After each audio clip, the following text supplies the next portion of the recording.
So good afternoon, everyone. Welcome to our Dharma Practice Q&A session. Number 6, because the last 3 have been part 1, part 2, part 3, all around the process of rebirth. So today we're starting a new topic, and it's titled, Are We in the Matrix? What's the point of being here? If people are familiar, there's a movie called The Matrix. I'll show you a picture of it here. The people see it on the screen. This is a movie that came out, I think, 1999, which was very popular, starring Keanu Reeves, and I think influenced a lot of pop culture around spirituality. And many people thought it was a Buddhist film. Many people thought it was a spiritual film. And so I think the question I'm going to go into today will discuss how this might relate to Buddhism and maybe some of the existential questions that people may be facing in life. I think particularly my generation and younger, basically 38 and down, I think we've been influenced by this movie quite heavily. Okay, so let's begin. So you put your palms together. We can invoke the presence of the Buddha. Namo tassa bhagavato arahato samma sambuddhassa. Homage to the blessed, noble, and perfectly enlightened one. Namo sadanto sucedoye alahadi samya samputoche. Verse for studying the Dharma. Supreme and wondrous Dharma, subtle and profound, rarely is encountered, even in billions of eons. But now we see and hear it, and accept it reverently. May we truly understand the Buddha's actual meaning. All Buddhas and Bodhisattvas, Venerable Master, all good and wise Dharma friends online, Amitofo. Happy to be back here with everyone today to talk about another topic that's on the matrix. After somebody wrote this question, which I'm going to show you, I've actually spent quite a bit of time thinking about this movie. So here's the question that I got after one of the Dharma Practice Q&A sessions. This person sent me an email and wrote, "Hello, I was listening to your talk today, and what you spoke about finding a purpose in life is similar to what a person I know is going through. At a young age, this person questioned why he was alive and the purpose of being on this earth," which I had mentioned. I myself also had that similar reflections. Maybe I was 12, 13, I was really thinking, why am I here? However, lately his thoughts have become stronger and now has thoughts of, are we living in a matrix? Is this life even real? What's the point of being here? He sometimes even thinks, I don't want to be here anymore. And she put in quotes, or in parentheses, suicidal thoughts. But not to a point he will do anything. So, just kind of thoughts, but no action. He doesn't have depression and he is not unhappy with his life. But for some reason, these thoughts are coming up. Do you have any advice? Now, I think this is actually a really important question for modern times, especially for young people growing up in the Bay Area, where I grew up. I have to say, there's sometimes a feeling of meaninglessness. I remember when I was in middle school and a little bit in high school, I had friends, we would have conversations and we would think about, well, what if we're the only ones, or myself am the only real person, everyone else is just robots? And this is before the movie The Matrix came out. And the question was like, what's the point in being here? I actually think one of my classmates in high school actually did commit suicide because her final analysis was that life was extremely empty. There was no point. And I remember reading some of her poetry and some of her writings after she passed away, and I could see that she was wrestling with these deeper sense of meaning in life. And if life seems so miserable, ironically in the Bay Area in Saratoga, It seems like we have everything. People are wealthy, oftentimes successful in the worldly sense, but as young people, um, oftentimes life feels very superficial, uh, kind of empty. You just going to school, trying to get good grades, trying to get to good college, uh, feeling like you're just putting on a show most of the time. And if the family is, really stressful, people aren't getting along, or your friends, you're feeling a little bit not accepted, your life feels really miserable. And you go like, why am I even here? What's the point of all this? And if my feeling is, well, this is just a matrix, this is just a kind of artificial virtual reality, then if I die, it doesn't matter. All right. So I think that's my intuition of where this question is coming from, is that feeling this world isn't real. And so if that's the case, then maybe the easiest way to deal with life, if there's some kind of suffering or difficulty, is just to end it perhaps, or just to check out, no longer engage in the world. So I think this is an important question, because I think somebody else, maybe people know in the Bay Area, is that there has been actually a lot of suicides, especially in Palo Alto. There's a train tracks next to the high school. And now they have, I think, 24-hour video surveillance on the train tracks, because so many young people have taken their lives stepping in front of a train. So I just want to say this is a very alive topic, that I think matters for how um, young people will make sense of their lives, and also on another level, how Buddhism might be able to provide guidance and support in a very interesting way. Because I think Buddhism actually agrees with quite a lot of the analysis that the movie gives. Maybe in the chat box, you can write, if you don't know what this movie is, you can type in the chat box, I don't know what this movie is. I can give a little brief introduction, but I'm going to assume that people have a sense of this movie. And I'll make references and explain a little bit if something comes up, so that people can follow. Okay. So these are the key questions I'm kind of looking at. So, are we living in the matrix? Is this life real? What's the point of being here? If there is no purpose to life, why go on living? Especially if life is empty, miserable, and full of suffering. Oh, somebody said they haven't seen the movie. Okay, quick synopsis. This movie has a hero named Neo, Neo, and he seems to be your average software engineer. But as we discover in the movie, he's actually also a hacker. He hacks into various things in the computer systems around the world. We don't get told what he does, but he's supposed to be a hacker. And um, and at one point he gets contacted by a guy named Morpheus, and I'll maybe show a picture of him a little bit later. And when Morpheus contacts him, and he actually pulls him out of this his reality, he gives him a choice. He says, "Do you want to take a red pill or a blue pill?" The red pill, or let's say, start with the blue pill. The blue pill um, symbolizes that you will stay in the matrix. It doesn't explain what the matrix is quite yet, and you just go back to whatever you're doing before, and you believe whatever you want to believe. And then he says there's a red pill, and in the red pill, then I will show you what the matrix is. You will see it for yourself, right? And so Neo picks the red pill. He wants to be awake.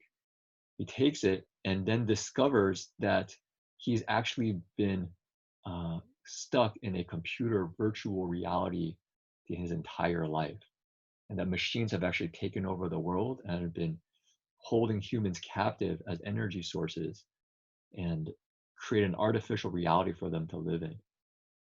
And that's the matrix.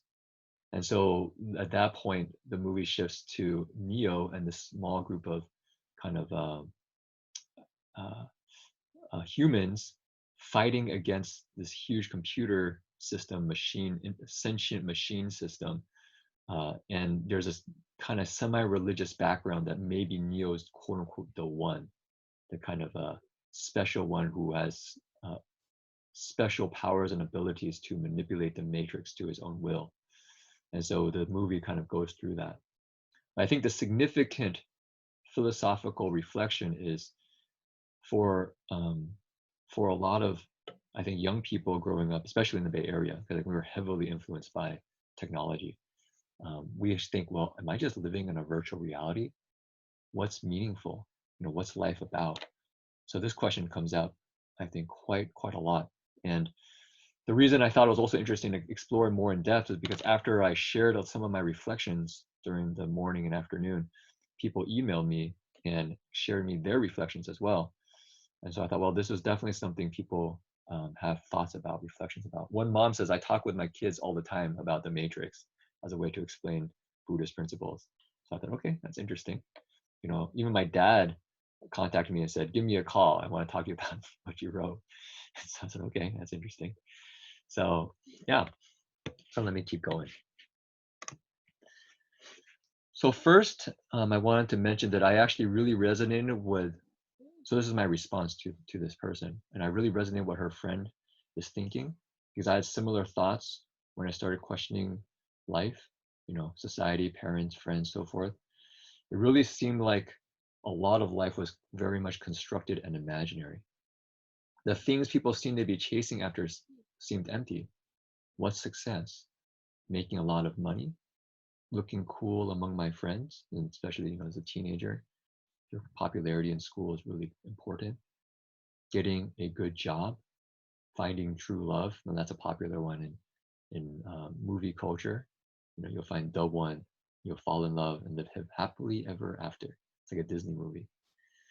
Although I have to say it's interesting in the recent Frozen movie that narrative also got questioned.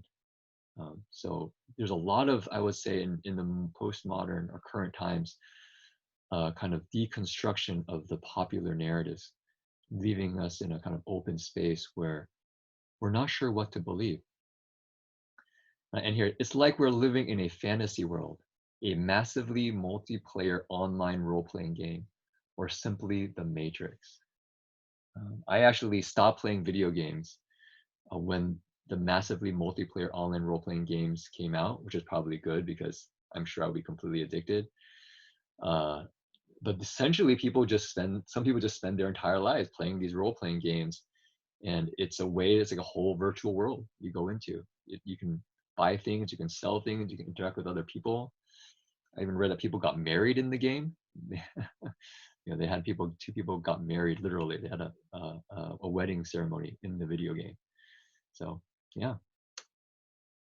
So when I set on a spiritual path, I wanted to find something real, not just some constructed illusion. And that is what began my quest into spirituality, religions, and meditation. I thought there might be some answers there. In the end, I feel very fortunate that I found some meaningful answers for myself. And this is something I think why I'm doing this is to share some of my reflections after being on this, you could say, process for about 20 plus years, that I actually feel super blessed to have found something that actually makes some sense in a very deep way. Because when I was starting asking people when I was, at that age, parents and my friends, a lot of people felt, there was nothing. I can't find anything, And so that there's actually a way to come at this. I had a lot of Christians friends, and their answer was Christianity, but I couldn't quite get myself to believe that. I have, you could say, my own reflections on that, but I didn't, you could say, take Jesus Christ as my savior in the way that they thought of how you had to do that. And so that kind of answer to life wasn't quite something I could walk on.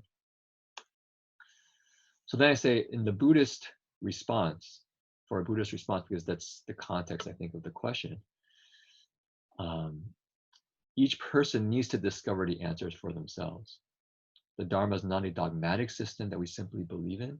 It's something to be investigated and experienced directly, known for ourselves. Ultimately, even the Dharma is simply part of the matrix. It is not real in the ultimate sense. So this is important. Although I'm going to share, elements of my own path. Let's say this person's friend. Her friend is not. I would say the idea is not for them to become Buddhists.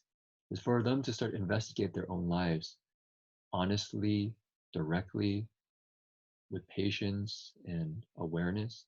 Right? That's the idea. And the Dharma is helping us do that. And here I make a point, the Dharma is actually also part of the matrix, meaning it's not real in the ultimate sense. And I'll unpack that from looking at the Vajra Sutra that Rev Hung Sher is explaining on Friday afternoons. The Vajra Sutra says, Subhuti, who's the foremost disciple in understanding emptiness, the Buddha's teachings on emptiness, do not say that the Tathagata thinks, I have taught the Dharma. Do not have this thought. So the Tathagata is the Buddha. So the Buddha is teaching Subhuti. So the Buddha basically says, don't think that I taught the Dharma. Do not have this thought. And the Buddha says, and why? If people say that the Tathagata has taught the Dharma, then he slanders the Buddha due to his inability to understand what I teach. Subhuti, with regards to the Dharma taught, there's actually no Dharma taught. This is called teaching the Dharma. Okay, this seems a little bit esoteric. Kind of like, what? Did the Buddha just contradict himself? What's going on? To unpack it a little bit, the Buddha is basically saying, and this is one interpretation, and you can have your own reflections, is that the Dharma that he taught is still being, how to say this way, the Buddha taught the Dharma, but you cannot take what he said to be ultimately true. There's an analogy that the Dharma is like the finger pointing at the moon. If you use the moon as seeing reality as it is, or waking up, awakening. And so the Dharma is only pointing in that direction. But if we end up focusing and attaching to the Dharma, then it's like we are attaching to that finger. Right. So now let me use this passage within the movie of the Matrix. So if we try to unpack this quote within the Matrix as a metaphor, the Buddha's teaching, the Dharma, is not true reality because the teachings are still trapped in the symbols of the Matrix. Meaning, if you imagine the Buddha also entering this virtual reality, and he starts teaching things within this virtual reality, anything that he's saying is still virtual, kind of like me right now talking to you over of Zoom. You're hearing sounds that I'm producing, and it's quote unquote virtual, right? So these teachings are is still within the Matrix. However, these teachings are useful programs that lead us out of the Matrix. That's what the Dharma is trying to do, is trying to get us free. So we can't attach to the Dharma as ultimately real.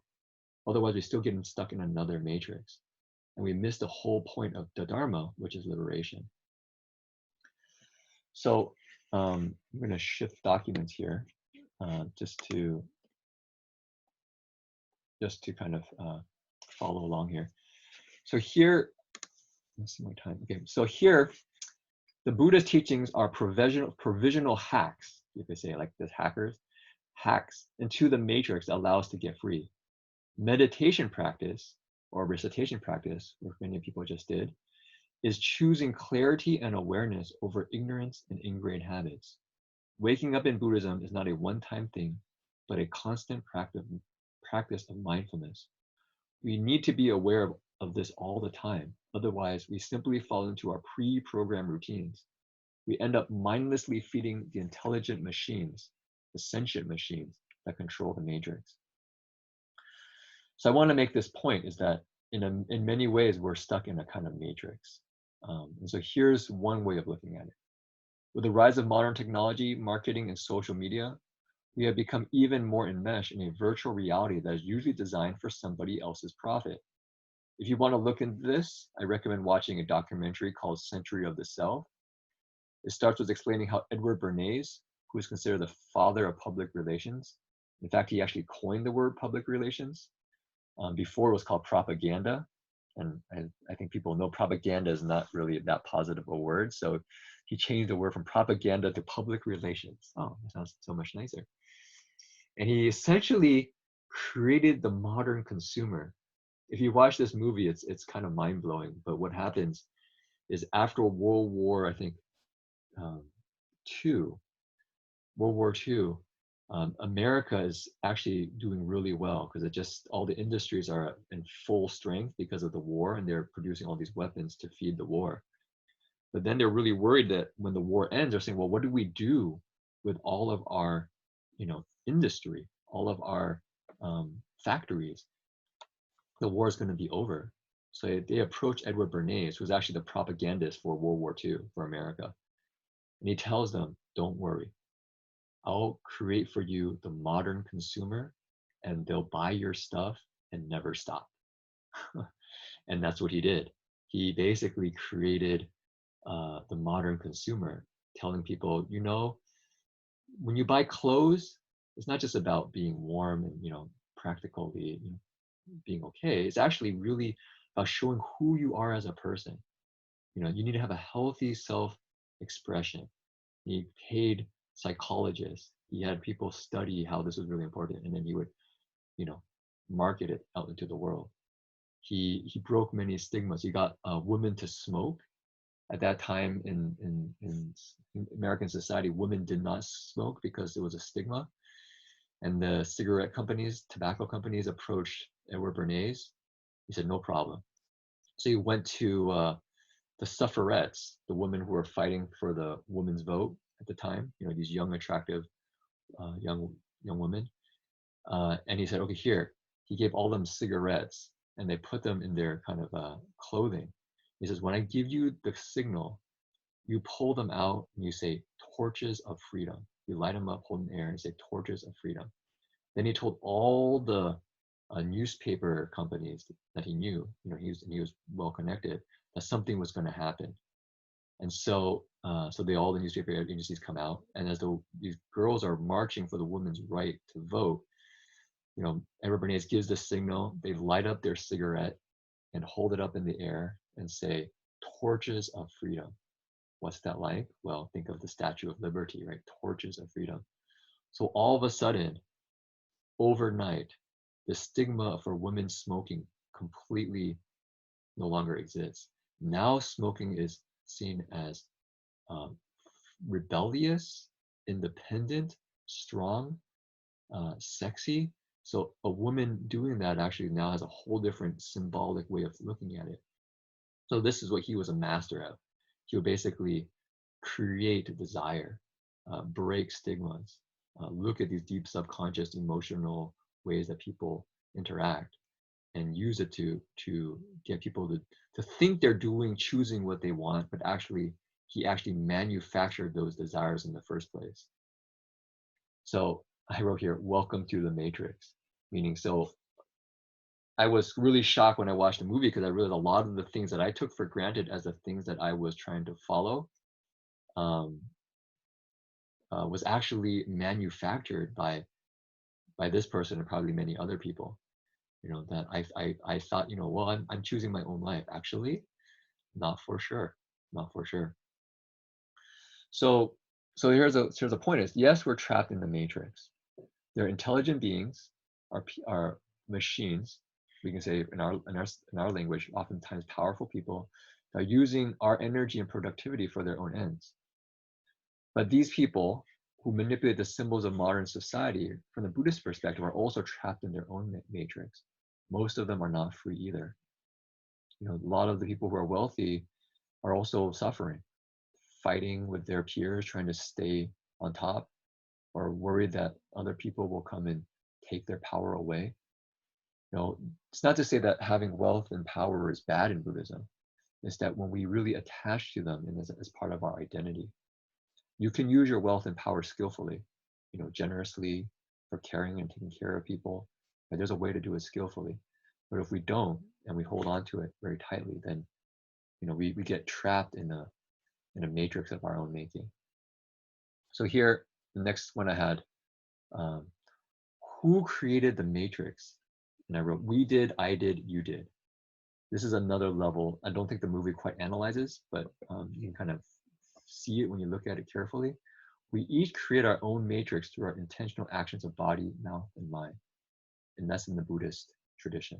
We say we're the owner of our karma, heir to our karma, abide supported by our karma. By every intentional act that we do, we actually form our reality, our virtual reality that we live in. I mean, you could see it. Probably you're living with somebody else sheltered in place. And you could just imagine if you have a family of 4 people, right? Each person probably lives in their own reality. If you have like let's say a normal family, a mom, a dad, maybe a high school boy and a teenage daughter, okay? Teenage boy, teenage daughter. Well, probably the mom, has her things that she's doing, the dad's doing his things, the boys, going off, maybe playing his computer games. I'm not generalizing, but sometimes high school boys play a lot of computer games, and the daughter's doing her thing, each is in their own reality. Basically, intentional act by intentional act, they're living in different matrices. So here I write, what is the true origin of the matrix in the movie? The human mind. Humans created the intelligent, sentient machines that created the matrix. So if you really look at the causality here, in the very beginning, it was human beings who created the matrix, but not directly.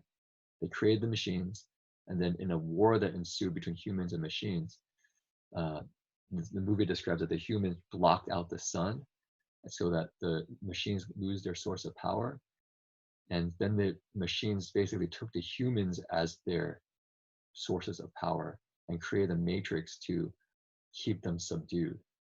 So that's kind of the story in the Matrix movie. So seen from this perspective, we then have the potential to mold our reality. But this requires us to take responsibility for our current existence. And this can be scary. Many people choose to blame someone else for my current state. Parents, society, culture, technology. Yes, there is some truth there. Oftentimes other people do form a lot of how we end up being. But if we stay in that narrative, we stay trapped. We are always victims. We can only be free if someone else, or the entire world changes. And that would take a long time or might not happen at all. And then we're just, miserable all the time. So here, I'm going to say this is where I think there's quite a bit of difference now between Buddhism and the Matrix, which is how do we get free of the Matrix? For the Buddha, he did not take the blue pill or the red pill, because both pills are external.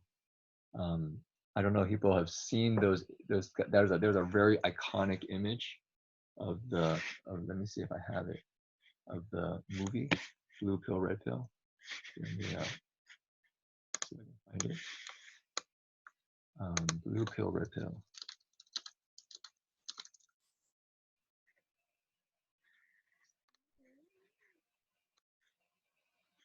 Here we go. So this is the kind of image here when so you can see here, just the Guardian here blocks the blue pill, but essentially this is Neo, this is Morpheus, and in his kind of reflective sunglasses, one hand's holding a red pill, one hand holding a blue pill. So this is one of these iconic images from the movie. And so the blue pill often represents staying in delusion, in the matrix, and the red pill symbolizes awakening, freedom, right? But I think it's interesting from the Buddhist perspective, we actually don't take any pill. You don't wake up by taking a pill. Rather, we wake up by really observing what the nature of reality. We recognize human suffering, old age, sickness, and death. We go inward. We look carefully into our own minds and the nature of existence. And we begin to see how our thoughts come and go, how causation works, how ignorance and delusion is at the root of all of our suffering. I really like one quote from the Dhammapada that the Buddha said. He says, "More than those who hate you, more than all your enemies, an undisciplined mind does greater harm. More than your mother, more than your father, more than all your family, more than all your friends, more than all your loved ones. A well-disciplined mind does greater good." So how much time do we spend on avoiding our enemies, or changing our enemies, or changing something outside? And how much time do we spend on trying to find, a perfect somebody else? What the Buddha is pointing to here is actually, if you really want to get to the root of things, the undisciplined mind or the untrained mind is what's really key. And so that's what the Buddha's training is. He gives a training, a threefold training, a lifestyle conducive to freedom of mind. We use the word sometimes shila in Sanskrit or Pali, which means virtue or precepts, a disciplined ethical life. Number two, a practice of stabilizing the mind. Often this is meditation. Sometimes it's samadhi in Sanskrit or Pali. This is a kind of focus or stable mind. And number three, a clarity free of prejudices and delusions. This is prajna or wisdom, seeing things clearly. So real freedom does not come from taking a pill, but inner transformation. The current mindfulness movement, I think people are probably aware of, is heavily influenced by the Buddha's insights. To get free, we have to be aware of what we are doing. To be aware of what we are doing, we need to live a life that is conducive to open space in the mind. Not a lot of emotional storms or regrets. So no drama or less drama. Right? From this awareness comes insight into letting go of our attachments and seeing through our delusions. These insights then inform our lifestyle and vice versa. This is a virtuous cycle. So precepts, samadhi, and prajna wisdom, they work together as a unit to help us get free. This is opposed to the toxic cycle of mindlessness that brings us a life of affliction, worry, and regret. From the Buddha's wisdom, there's a phrase called ignorance is bliss. But Buddhism, ignorance is not bliss. Ignorance might bring some temporary, short-term, fleeting happiness right now, but because it's not in accord with reality, there will be some friction at some point, and we will suffer when that friction comes. I pointed to some people that I thought might be good examples because this movie gave Neo as an example, and then I gave the Buddha as another example. But here, there's real people in our world that I think we can look at. There's one is Gandhi, another is the Peace Program, who if people have a chance, you can look into her life. It's pretty amazing. She walked across the United States for peace, lived a very simple life. So if you look at her life, her wisdom is very simple. And there's another people, Nipun and Guri Mehta, that I thought also I feel honored to know because they're people who I've also really respected as people who are living a good life, a skillful life. And this is, I just want to show you, this is their interfaith wedding vows. And they actually had it at Berkeley Buddhist Monastery, this wedding. And you could just see from their vows that these are not your ordinary people, kind of ordinary, I say ordinary Atmans in the matrix. So he says, do you, Nipun and Guri, pledge to help each other in developing your hearts and minds, cultivating compassion, generosity, ethics, patience, enthusiasm, concentration, and wisdom? Those are the paramitas, right? As you age and undergo the various ups and downs of life, and to transform them into the path of love, compassion, joy, and equanimity, the four Brahma Viharas, do you pledge to grow in the Dharma? I say, yes, I do, right? Do you pledge to support each other's journey, to continually shine light on each other's virtue and support individual intuitions, even when it doesn't directly benefit yourself? Do you pledge to reinforce and complement each other's virtue? Powerful question, right? This would be for, hopefully when people get married, they're thinking, how do I help you grow as a virtuous person? Let me see another one here. Here, service is very strong in them. Do you pledge to work for the welfare of others with all of your compassion, wisdom, and skill? Do you pledge to remember the harmfulness of ignorance, anger, and clinging attachment, to apply antidotes when they arise in your mind, to recall the kindness of all other beings and your connection to them? Do you pledge to be an instrument of selfless service? Yes, I do, right? Here's another one. Do you pledge to preserve and enrich your affection for each other and to share it with all beings? To take the loving feelings you have for one another and your vision of each other's potential and inner beauty as an example, and rather than spiraling inwards and becoming self-absorbed, to radiate this love outwards to all beings? Do you pledge to expand your family to include all living beings? So it's like, wow. Okay, interesting, right? So their vows are definitely not this kind of rage against the machine, fight the matrix, get your guns out and kill everybody, kind of mentality. It's based on this unconditional service wisdom, and kindness. So I want to definitely point that out because oftentimes in pop culture, what's our solution to when we're kind of realize we're in a kind of a delusion? Well, we get rebellious, we fight, you know, and that's definitely not the path in the Dharma. Here's another one. What does freedom look like is very different within Buddhism and that movie, The Matrix. So in Buddhism, life free of the Matrix, we're not waking up to a devastated wasteland. I actually got a video clip here I can share. Let me stop share and then share the screen so that it can be a video clip. 1 second. Share.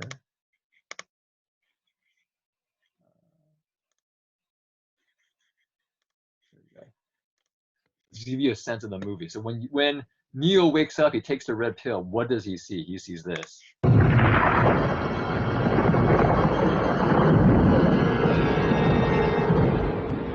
Welcome to the desert of the real. We have only bits and pieces of information, but... Okay, so anyways, that's... stop sharing, go back to the regular one here. So, yeah, right, he wakes up in this very scary environment where he has to fight for his basic survival. Now, this is very different than the Dharma. When we wake up to our delusions and attachments, in the beginning, it could be difficult, but in the end, what we find is an inner sense of well-being, a generosity, a kindness. When we look out into the world around us, we have a sense of gratitude, humility, and awe. When we see a beautiful sunset, a star-filled sky. And if you look at the great sages throughout time, they have a kind of simple happiness, a simple, grateful way of looking out into the world and seeing the beauty in everything, right? But also seeing clearly. They're not ignorant of the suffering, but they're able to see through it.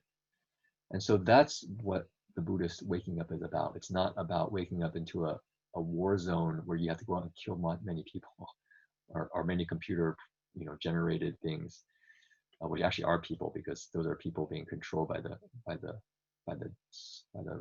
machines. And I make this comment because I think it's apt for us in current times, that seeing the beauty of nature actually requires us to stop looking at our electronic devices and literally unplug. So here the Buddha realized nirvana, freedom from all suffering and delusion. I said that beginning on the spiritual path often is bittersweet, it's difficult, but it's definitely worth it. I'll skip this for right now. I'm happy to share this document with people who are interested in it. But I want to make this point because I actually think it's super key. So how do we relate to the Matrix? So rather than all-out war and violence, we choose peace and kindness. Although Neo wakes up from the Matrix, he is in fact trapped in another Matrix. And I think this is really key when you look at the movie. He actually doesn't escape from the Matrix. He's still trapped in delusion. He's still trapped in greed, hatred, and fighting, right? He plays by the same rules. He fights, he kills, he looks cool. He gets the girl. Sad to say, he's only planting the seeds for the Matrix to continue. We'll have a picture of him looking cool here. Try to put up. Here's the iconic images of the Matrix. There's a very sad is that there's a scene in the movie. I don't say it's sad, but sad because people some people have said that people who actually go out and kill others, in these school shootings and things, have modeled themselves after what Neo looks like. So here he is walking in, got his black trench coat, completely armed with guns, ready to do battle, basically. Okay. So the movie does not really present a real way out of the Matrix. You fight it endlessly through more guns, more violence, more power struggles, and ultimately more adrenaline action-packed scenes. This makes sense as The Matrix is a blockbuster movie designed to turn a profit for those who produce it. We need to be careful not to get trapped into its fantasy world as well. Sad to say, there are many, I don't think many, there are copycat killers. You can look into this, and there's a lot of debate in society, but there's people say that, the movie actually influenced others to go out and kill people. The Buddha's way out of delusion has no killing involved, only wisdom and compassion. There are no guns, only insight and mindfulness. There are no power plays, only letting go. Real freedom is not getting what we want, but being free of wants altogether. It is not always being in control, but being free of the need to be in control. Keanu Reeves, who plays Neo in the Matrix movie, also plays the Buddha, Siddhartha Gautama, the prince, in the movie The Little Buddha. So when he's attacked by demons, I have a little clip here to the movie, which I won't show now, but he's meditating under the Bodhi tree, and Mara, the demon king, comes with all of his soldiers and demons to, attack the Buddha. They send arrows of fire to disturb the Buddha, and he only meditates there. And the arrows turn into flower petals. Actually, I think lotuses in the stories, but in the movie it turns into flower petals, and they fall to the ground. The Buddha does not fight back. He does not need to. His power comes from his inner virtue and freedom of mind. Demons, both external and internal, are subdued in his presence. So at the most profound level of wisdom, we no longer need to live. Here's an interesting point. We no longer need, I have the need italicized, to live a meaningful life. We are free of the need for meaning altogether. Now this is the most ultimate. This is prajna paramita, the perfection of wisdom. Because any structure of meaning is still within some matrix. I don't know if people catch that point, meaning any way that we conceive of our reality, our conceptual mind is still within some conceptual framework, which is then a matrix. The Buddha's most profound wisdom is free of being limited by the conceptual mind. It can use concepts, but it's not bound by it. It's really important here to answer that person's question in the very beginning. Note that this is not nihilism. No meaning is another label we're using to interpret our experience. So when I say life has no meaning, right? Well, be careful. You're actually choosing to use no meaning as a way to interpret your life. Okay. So from the Buddha's vision, being completely free in this way is not selfish or passive, but selfless and engaged. We awaken to our interdependence, which activates an inner reservoir of care for all living beings, the entire world. By not being trapped in our own matrix, we can enter each living being's matrix skillfully, or each living being's world or their reality skillfully. We can unconditionally support them in their process of waking up, no strings attached. So to answer the initial questions, with all that as a background, are we living in a matrix? Is this life even real? Yes and no. Our life is as real as how much we can see through and let go of our fantasies and delusions. Right? Okay, so yeah, we're in a matrix. Is life real? But it's not to say, yeah, we're in a matrix, therefore life has no point. Well, actually, we're in a matrix, so if we really want to live, then we need to let go of all our delusions, and that's a lot of work. So then what's the point of being here? Well, here I say, it's your choice. But be aware that interpreting that there is no point in being here is actually a choice. You're choosing that there's no point in being here, and then that has its actual implications. For starters, if you want to have a point to start our lives from, we can actually choose not to delude or harm ourselves or others. But we can choose not to suffer. We can choose not to cause other people to suffer. This is actually a very significant choice, because if we choose this, then we're choosing nonviolence or ahimsa. Then suicide is not an option. If I kill myself, clearly I'm harming myself. And I think if we really reflect on it, many people around are also affected. The people we care about are saddened by our choice. So here I write, in a Buddhist movie version of the Matrix, we would all begin in our very own matrix. We're given the choice of a red or blue pill every moment. We sometimes take the red, we sometimes take the blue. But when we discover that we don't have to take anything, no pill, our spiritual journey truly begins. Actually, we don't need to create another Buddhist movie. We are in one already, right? This is our own lives, our movie. The question is, who writes the script? Okay, so I went a bit over time. Let me see if the questions here people have. Where's the chat box? Oh, here we go. Okay, let me see here. It says, Dharma Master, my understanding is Buddha wants us neither to cling to Dharma nor cling to Dharma as its emptiest nature. Is this correct? Sorry, not sure how to maneuver this button here. Correct my understanding. What I would say is that the Buddha wants us to use the Dharma skillfully to get free. We still have to start out by holding on to the Dharma, but it depends on how we hold it. We don't want to hold it dogmatically in a tight way, because then we become kind of fundamentalist. You know, we start judging other people. We think we're right and everyone else is wrong. We lose our humility. Rather, we want to, and what, honestly, this is actually very sad. Then Buddhism starts to fight with each other. You know, we say Buddhism is better than Christianity, or Buddhism is this or that, and we fight with other religions. Or Buddhism fights among itself. The Chan school says, I'm better than the Pure Land school. The Pure Land school is, you know, Chan school is really difficult. The Pure Land is really the answer. You know, then there's the secret school or the Vinaya school, and each one says they're the best, and they fight with each other. That's when we cling to the Dharma and we create an identity out of it. And that's not skillful. The Buddha wants us to use the Dharma to get free. And when we get free, then we can let go of the Dharma. We're then free. Okay, so next question. The person what's the name of the guy who manufactured desires? Edward Bernays. You can look him up online. Very interesting guy. I could testify to that when you have weather or when you have something you cherish and there's a fear of losing it, when you don't possess, then no fear of losing. For example, I try my best not to hold on money or values of others because fear of losing, you have to be responsible for it. I think this is a comment. Do computer generated beings have a soul or spiritual being in there? How do we understand computer generated beings in terms of Buddhist karma?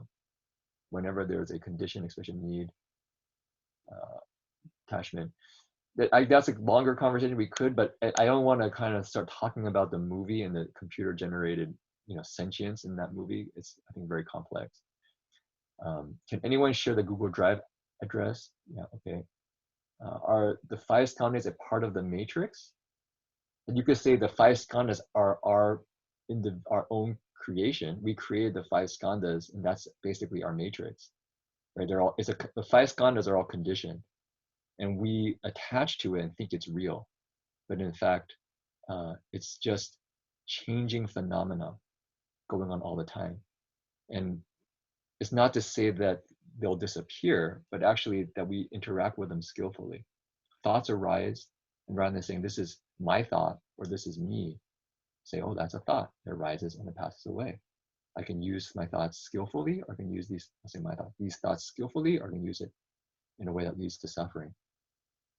Thank you for sharing this thoughtful insight. It is so true that I cannot stand.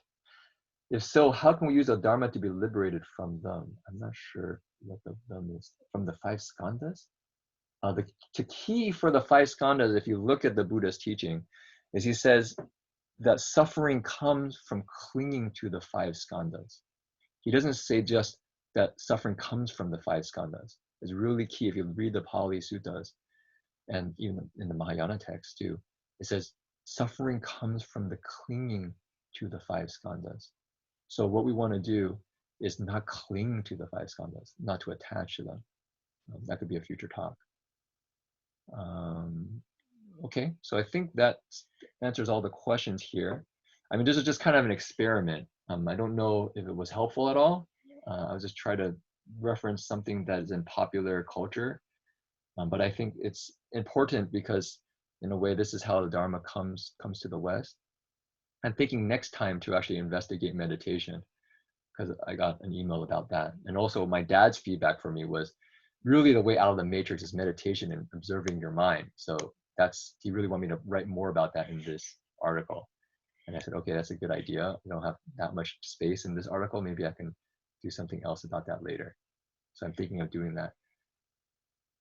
Okay, so maybe to just to finalize, I wanted to check with people in terms of time of this particular session. I also got feedback that maybe the weekends might be better.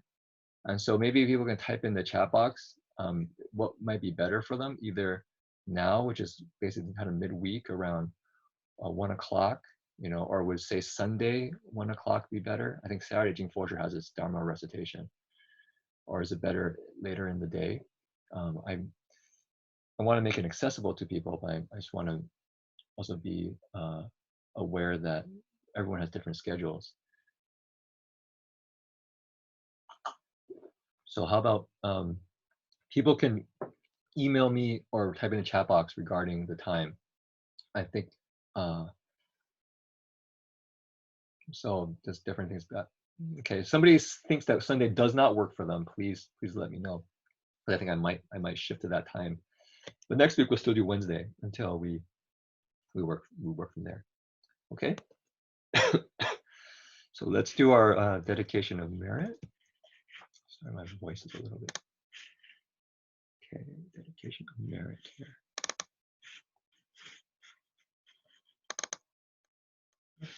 How come I can't get my screen to share? Yeah, I'll just do this. Okay, I'll share the dedication of merit.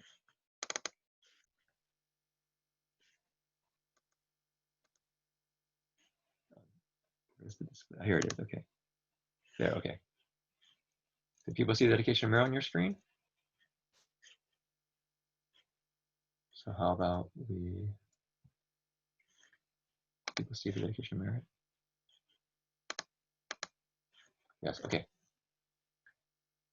May every living being, our minds as one and radiant with light, share the fruits of peace with hearts of goodness, luminous and bright. If people hear and see how hands and hearts can find in giving unity, may our minds awake to great compassion, wisdom, and to joy. May kindness find reward. May all who sorrow leave their grief and pain. May this boundless light dispel the darkness of our endless night. Because our hearts are one, this world of pain turns into paradise. May all become compassionate and wise. May all become compassionate and wise. 3 vows.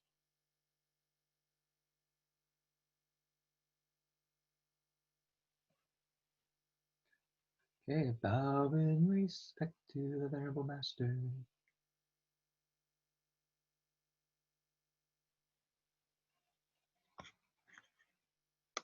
Okay, so